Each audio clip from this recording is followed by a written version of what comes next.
아멘. 네. 오늘 우리가 함께 읽은 창세기 출애굽기 24장 이 말씀은 참으로 중요한 부분입니다. 하나님께서 이스라엘 백성과 언약을 맺으시는 장면입니다. 언약이라는 말이 있는데 이 언약을 계약이라는 말로 바꿀 수도 있습니다. 나라와 나라 사이에는 조약이라는 말로도 바꿀 수 있습니다. 구약의 이 말씀, 이 십계명의 계약으로 인해서 약속, 언약이라는 것이 생겼죠. 우리가 읽는 구약 성경, 구약 아닙니까? 구약. 구약이라는 것은 오래구자와 약속 약자를 씁니다. 다시 말해서 오래된 약속, 오래된 언약이죠. 신약은 어떻게 말할 수 있습니까? 새로운 약속, 새로운 언약, 이렇게 말할 수 있습니다. 우리 성경은 다시 말해서 신구약으로 이렇게 불리워지는 것이죠. 근데 때로는 우리는 성경이라고 합니다. 성경, 거룩한 경전이라고 하는데, 이 성경이라는 것은 우리가 이렇게 갖고 다니고 읽고 묵상하는 이 성경만 말하는 것이 아니고 다른 종교에서도 자기들이 사용하는 것을 성경이라고 합니다. 일본에서는 성경 그러면 뭐라고 어떤 것일까요? 일본에서 성경 그러면 그거는 오랫동안 내려온 불경을 말합니다. 거기 가서 성경 그러면 그 사람들이 생각하는 것은 불경입니다. 그래서 일본 사람들은 그 말 대신에, 성경이라는 말 대신에 성서라는 말을 씁니다. 그래서 일본 성서를 보면 그 글자가 성, 거룩한 성, 그 다음에 책서자, 성서라고 그렇게 기록을 합니다. 성경이라는 건 다른 종교에서도 자기들이 거룩하게 지키는 말씀, 성경이라고 합니다. 그냥 일반적인 용어예요. 근데 우리 기독교가 우리가 쓰는 것은 성경이지만, 일반적인 용어로 성경이라고 쓰지만, 우리가 이 책을 우리가 말할 때 구약, 신약, 신구약이라고 말하는 거죠. 그런데 구약은 바로 오늘 우리가 읽은 여기 시내산 언약에서 시작이 되었고, 이 시내산에서 맺은 언약, 약속이 계속되다가 이스라엘 백성이 이 언약, 약속을 지키지 아니함으로 하나님께서 새 언약을 주실 것을 약속하십니다. 예레미야 31장에 보면 너희들이 지금까지 썼던 시내의 산에서 약속했던 그 약속, 언약이 아니라 새로운 언약을 주실 것이다. 그렇게 예언을 하였습니다. 그 예언에 따라서 새로운 언약이 주어졌는데 그 새로운 언약의 중심은 바로 예수 그리스도께서 베푸신 새 언약이죠. 예수께서 십자가에 달리시기 전날 밤 마지막 만찬에서 주신 것, 이 잔은, 이 피는 새 언약의 피이니라고 말씀하시면서 새 언약을 주십니다. 신약의 가장 중심이 되는 부분이 바로 이 신의 산하에서의 약속, 이게 구약이 되는 것이고, 새로운 언약, 신약은 바로 예수 그리스도의 십자가 사건, 그 사건이 바로 신약이 됩니다. 그러면 우리는 사실은 신구약이라고 읽는 게 더 정확하지만 일반적으로 다 합쳐서 우리에게 거룩한 책, 거룩한 경전이라고 해서 성경이라고 그렇게 부를 수 있습니다. 우리는 그렇게 지금 부르고 있죠. 이 성경에 있어서 구약의 가장 중심된 사건의 하나가 오늘 우리가 읽은 이 부분입니다. 24장 1절에서 11절에는 바로 구약이 이루어진 내용이죠. 오래된 약속, 하나님과 백성, 이스라엘 백성 사이에 맺어진 약속입니다. 그런데 이 약속 아까 말씀드렸지만 계약이라고도 말하지 않습니까? 계약이라는 것은 보통은 양 상대가 있고 양 상대가 서로 간에 이익을 취하기 위해서 계약을 맺습니다. 어느 한쪽에 일방적으로 피해를 보는 계약, 그것은 제대로 된 계약일 수가 없죠. 공사를 진행한다고 했을 때 공사 발주하는 발주자가 있고요, 공사를 하는 공사 시공자가 있습니다. 발주자와 시공자는 어떻게 합니까? 각각 자기의 이득을 많이 남기기 위해서 계약하려고 하죠. 발주자는 돈을 적게 들이고 좋은 건축을 하기를 원하고, 시공자는 돈을 적게 들이고 공사를 하려고 해요. 서로 간의 이득이 달라요. 그런 것을 조정해서 서로 간에 어느 정도 균형을 맞춰서 계약을 할 때 그게 이제 계약서가 작성이 되는 것이죠. 그런데 하나님께서 사람들에게 계약하실 그럴 무슨 이득이 있고 필요가 있습니까? 하나님은 모든 것을 만드신 분이고 모든 것의 주인이시고 모든 것의 주관자이십니다. 그것에 반하여서 사람들은 피조물이고 하나님에게 있어서 본다면 정말 하나님의 말씀을 들어야만 하는 그런 종이고, 그리고 일방적으로 명령하신 대로 지켜야 될 그런 존재이죠. 그런데 하나님께서는 그렇게 하시지 않으셨습니다. 여기에 보면 하나님께서 이스라엘 백성에게 나타나셔서 서로 약속하자, 이스라엘 백성을 귀한 사람으로 존재로 여기시고 약속하기를 원하십니다. 이 약속의 기원, 언약의 기원은 아브라함에게 있습니다. 언약이라고 자꾸 말씀드리는데 계약이라고 할 수 있는데 왜 언약이다 하면 말씀의 계약이다 해서 언약으로 그렇게 이해하시면 좋겠습니다. 하나님께서 처음 아브라함과 언약을 맺으셨습니다. 그 언약을 보면 이 언약의 내용은 하나님의 사랑이 다 담겨져 있어요. 창세기 15장에 보면 하나님과 아브라함이 맺은 언약, 하나님께서 일방적으로 사랑을 베푸시는 거예요. 내가 너를 많은 후손의 조상이 되게 하겠다. 내가 너에게 땅을 주겠다. 가나안 땅이죠. 내가 너를 한 나라의 그 조상으로 세우겠다. 일방적으로 많은 복을 내려 주시는 것입니다. 아브라함은 하나님과의 약속에 있어서 해드릴 게 아무것도 없어요. 하나님이 일방적으로 복을 다 주시는 거예요. 하나님은 아브라함은 감사함으로 받은 거죠. 그리고 약속을 하면 맨 밑에 이 약속을 꼭 지키겠다 하고 상호간에 뭐 합니까? 도장을 찍든 사인을 하죠. 그 약속을 지키지 않으면 상대편이 배상을 어마어마하게 하거나 아니면 많은 배상을 하게 되어 있지 않습니까? 그것처럼 하나님과 아브라함 간에 약속을 하고 언약을 맺고 그런 사인 대신에 어떤 것을 하느냐? 하나님께서 이런 제물을 가져오라고 말씀을 하십니다.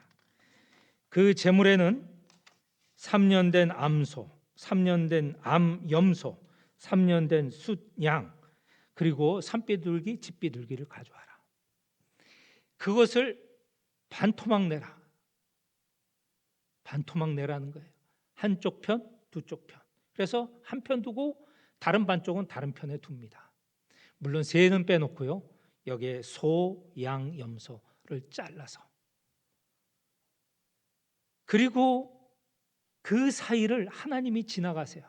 횃불이라는 횃불과 같은 그런 빛으로 표현이 되어 있죠. 그건 무엇이냐? 이 당시에 서로 약속하고 언약을 맺고 재물을 반으로 쪼개서 그쪽으로 양편이 지나갑니다. 양편이 지나가는데 만약에 약속을 지키지 않는 자는 이 동물처럼 반토막이 날 것이다. 죽임을 당할 것이다. 어마어마한 벌칙이죠. 배상이죠. 배상이 아니고 벌칙입니다. 그래서 성경에서 말하는 언약, 이것을 베리트라는 말을 라고 쓰는데요.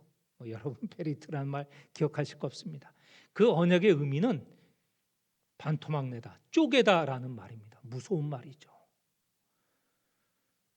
하나님께서 아브라함에게 복을 내리시고 하나님도 쪼갠 재물 사이로 지나가시는 거예요. 다시 말해서 하나님이 그럴 필요가 전혀 없으시죠.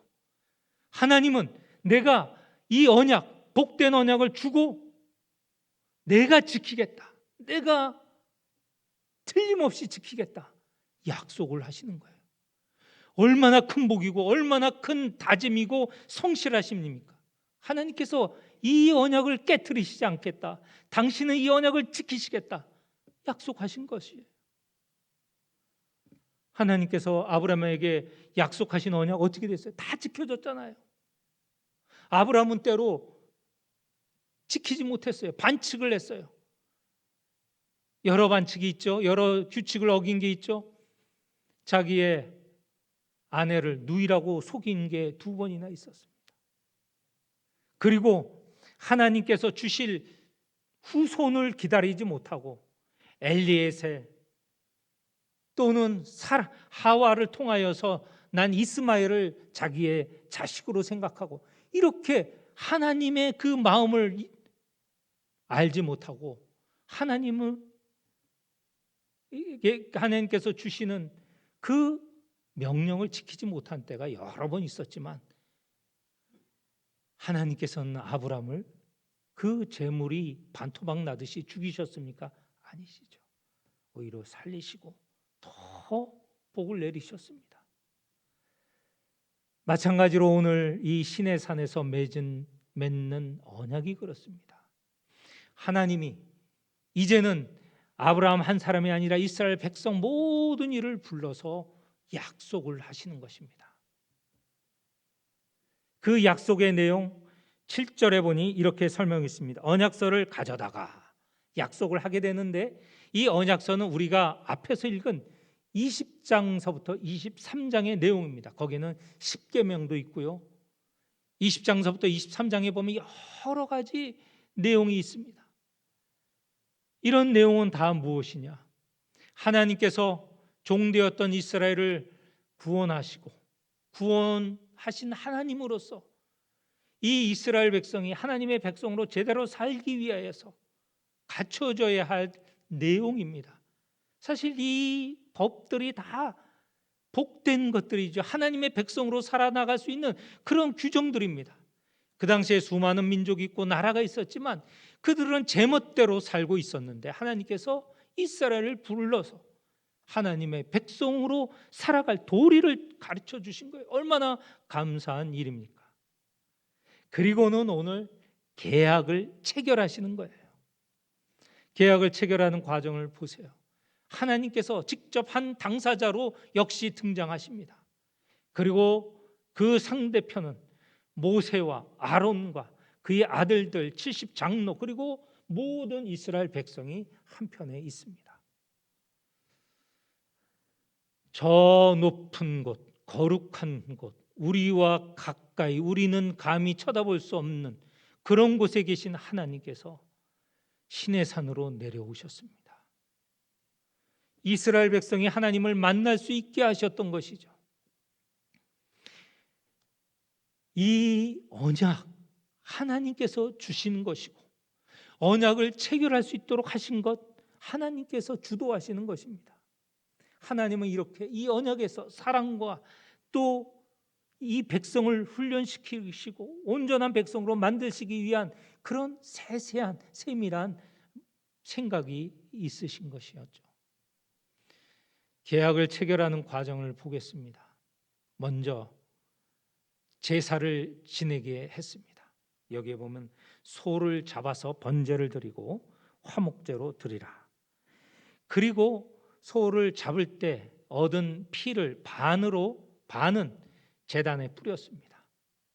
그리고 나서 언약서를 읽게 했습니다. 이미 말씀드렸던 앞에 나온 이 언약서를 쫙 읽게 하셨습니다.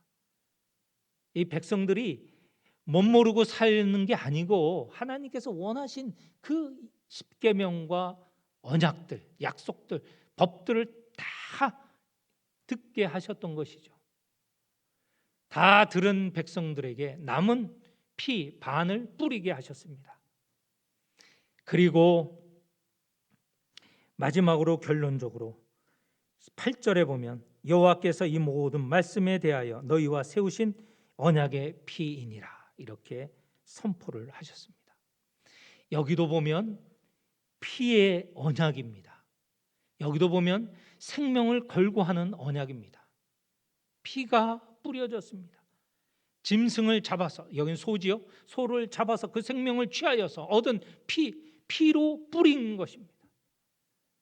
이 언약은 생명을 걸고 하는 언약이라는 거예요. 아브라함 때처럼 하나님이 이 언약을 통하여서 생명을 걸고, 하나님께서는 영원한 생명을 가진 존재이지만 그처럼 하나님께 귀하게 생각되시고 귀하게 생각하시고 맺으신 언약이라는 거죠. 그리고 이스라엘 백성도 너희들이 이 피로 맺은 언약이다라는 것을 상기시키시는 것입니다.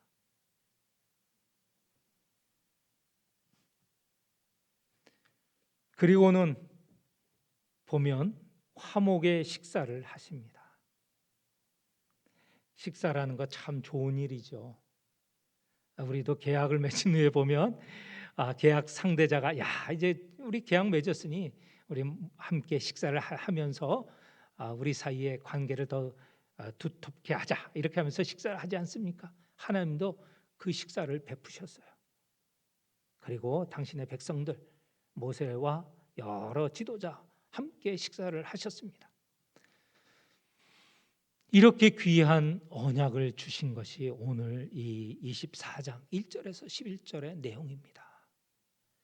지난 시간과 연결하여서 보면 애굽 땅에서 구원하신 하나님, 그분이 그 구원을 한 일회로 끝난 것이 아니고 내가 앞으로도 영원히 너희의 하나님으로서 너희를 이끌 것이고 너희는 나의 백성으로서 영원히 나의 백성이 될 것이다 라고 맺어주신 언약이죠. 얼마나 감사합니까? 이스라엘이 무슨 공로가 있어서 무슨 보일 것이 있어서 하나님께서 이런 언약을 맺어주십니까? 사람들은 이미 말씀드렸지만 언약, 조약을 할 때 이득을 얻기 위해서 조약을 체결하는 거거든요. 근데 하나님은 하나도 이득을 보시는 게 없습니다. 오히려 베푸시고 사랑하시고 당신의 백성으로 훈련시키기 위해서 주시는 언약이라는 것이죠. 그런데 이스라엘 백성은 이 피의 언약, 생명의 언약을 지키지 않았습니다. 우리가 열왕기 상하에 읽어보면 이스라엘 백성이 얼마나 많은 범죄가 나옵니까? 거기만이겠습니까? 사사기에도 마찬가지죠. 온 이스라엘 전체가 죄악에 물든 역사였습니다. 하나님이 이 귀한 언약을 베풀어 주셨는데 이스라엘 백성을 상대로 하여서 언약을 맺어 주셨는데 그것을 생각지 않고 자기 멋대로 사는 모습이 이스라엘 백성이라는 것이죠. 우상을 섬기지 말라. 하나님이 가장 싫어하시는 것 아닙니까? 시기하신다고까지 말씀하셨습니다. 우상을 숭배하고 거기를 따랐죠. 내 이웃을 내 몸과 같이 사랑하라. 그렇게 사랑하였습니까? 힘 있는 자가 힘 없는 자 학대하고 짓누르고 마음대로 했습니다. 재판을 정의롭게 하라. 불의한 재판이 수두룩했습니다.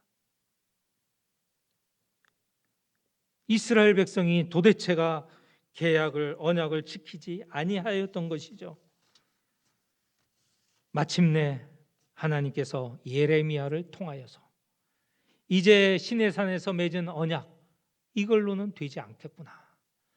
이렇게 언약서 글로 쓰여진 이 계명을, 이 율법을 지키지 못하는구나. 이들에게 마음으로 지킬 수 있는 새로운 언약을 맺어야 되겠다 말씀을 하시죠. 그래서 예레미야 31장 31절 33절에 보면 이렇게 말씀하고 있습니다. 여호와의 말씀이니라. 보라, 날이 이르리니 내가 이스라엘 집과 유다 집에 새 언약을 맺으리라. 시내산에서 맺은 과거의 언약, 오래된 언약, 구약을 이제 새로운 언약, 신언약, 신약으로 다시 체결해야겠다 생각을 하시는 것입니다. 이 언약은 내가 그들의 조상들의 손을 잡고 애굽 땅에서 인도하여 내던 날에 맺은 것과 같지 아니할 것이요. 지금 우리가 읽은 24장, 출애굽 24장의 그 언약을 말합니다. 내가 그들의 남편이 되었어도 그들이 내 언약을 깨뜨렸음이라. 여호와의 말씀이니라. 33절, 그러나 그날 후에 내가 이스라엘 집과 맺을 언약은 이러하니 곧 내가 나의 법을 그들의 속에 두며 그들의 마음에 기록하여 나는 그들의 하나님이 되고 그들은 내 백성이 될 것이라. 여호와의 말씀이니라. 새로운 언약은 이 돌판에 새기는 게 아니고, 책에 있는 게 아니고 마음판에 새기겠다. 마음에 새기는 새로운 언약을 체결하시겠다 하시는 것입니다. 이 새 언약이 어디에서 이루어졌습니까? 예수 그리스도에게서 온전하게 이루어졌습니다. 예수께서 잡히시던 날 전날 밤 마지막 만찬에서 이처럼 말씀하셨습니다. 저녁 먹은 후에 잔도 그와 같이 하여 이르시되 이 잔은 내 피로 세우는 새 언약이니 곧 너희를 위하여 붓는 것이라. 이 마지막 만찬에서 말하는 마지막 잔, 이 잔은 무엇을 말하냐? 예수께서 십자가에 달리시는 사건을 말합니다. 십자가에서 못 박히시고 피를 흘리시죠. 이 죽음의 사건이 새로운 언약이 되는 것입니다. 예수께서 피를 흘려서 새로운 언약을 맺으시는 것입니다. 이 사건으로 이제 사람들은 새로운 언약을 통하여서 새로운 백성이 되고 또 하나님은 그들의 하나님이 되시는 것입니다. 이 예수 그리스도의 십자가의 사건은 사람들의 마음, 믿음으로 받아들여지는 것입니다. 그들에게 다른 것을 요구하지 않으세요. 십계명과 모든 여러 가지 율법에 있는 여러 내용들, 많은 내용들을 요구하지 않으세요. 한 가지, 새로운 언약을 주셨는데 이것은 하나님께서 우리를 새롭게 하시기 위해서, 구원하시기 위해서 우리의 죄를 대신질, 우리의 죄를 사하여 줄 한 분, 예수 그리스도, 그분을 보내셨고 그분이 우리의 모든 것을 대신 지시고 십자가의 피로, 죽음으로 대신하셨고 그 사건을 마음판에 믿는 사람들, 마음에 새기면 하나님께서 새로운 백성, 새로운 존재로 삼아 주시는 것입니다. 우리 모두는요, 이제 신의 산의 계약, 언약, 이것이 아니라 십자가에 달리신 그 피로 우리를 새롭게 하시는 예수 그리스도를 통하여 하나님의 백성이 된 것입니다. 우리는 이 사실을 믿는 사람이죠. 우리는 구약을 통하여서, 새로운 언약 신약을 통하여서 하나님의 백성이, 하나님의 자녀가 된 사람들입니다. 우리는 이제 많은 율법, 그것을 지켜서 하나님의 백성이 되는 것이 아니고 예수께서 단번에 주신 당신의 피, 사건, 이것을 통하여서 하나님의 자녀가 된 것입니다. 예수께서도요, 피의 언약을 통하여서 우리를 하나님의 자녀로 삼으신 것이죠. 생명의 언약입니다. 그런데 예수 그리스도의 생명의 언약은요, 예수님께서 편에서 보면 당신이 피를 흘리셨어요. 그렇지만 우리는요, 그 피로 영원한 생명을 얻게 된 겁니다.